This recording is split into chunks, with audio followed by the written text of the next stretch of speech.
একটা গান আছে, মনের মধ্যে লাগলে আগুন স্বর্গলোকে দেখে, আর মনের মনে লাগলে আগুন ওই আগুন অন্য কেউ না দেখে।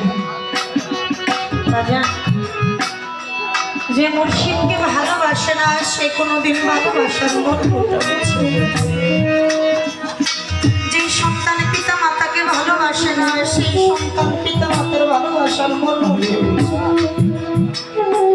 আজকে আমি যখন ঘরের ভিতরে ছিলাম আমাদের খাবার আয়োজন করা হয়েছিল, তারপরে আমার একজন বোন এসে আমাকে বলতেছে, আপা আপনার গান আমি প্রায় শুনে ভালো লাগে, কিন্তু আমার একটা অনুরোধ আপা, চাঁদ রশিদ চাঁদের নামে কয়েকটা গান আমাদেরকে শোনাই।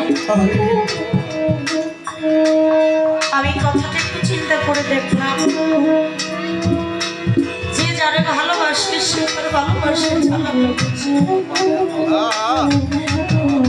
আজকে চাঁদ রশিদ চাঁদের প্রেমের আগুনে পোড়া যারা ভিতরটা চলে পড়ে আঙ্গার হয়ে যাইতেছে, কিন্তু ওই আগুনটা বুক ছিঁড়ে কারো কাছে দেখানো সম্ভব না, কাউকে বলাও সম্ভব না, কারণ গুরুর আগুনে যে পুড়ে ওই পুরোটা কাউকে দেখানো যায় না।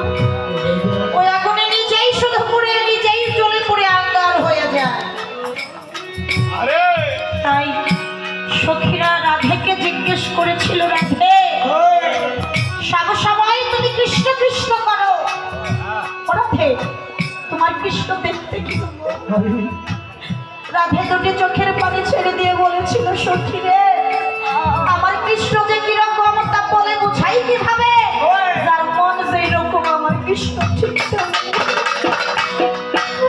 তাই আমার চাঁদের রশিদ চাঁদের প্রেম মায়া মোহাম্মদ ভালোবাসা আমি যে কতটা প্রেমে পাগল হয়েছি তা সমাজের লোককে দেখানো যাবে না, আমার মাওলাই ভালো জানে আমি আমার চাঁদের রশিদ চাঁদকে কত ভালোবাসি। তাই এই আগুনে শুধু নিজেই পুরি, এই আগুন কাউকে দেখাইতে পারি না, তাই তো সাধক বলেছে।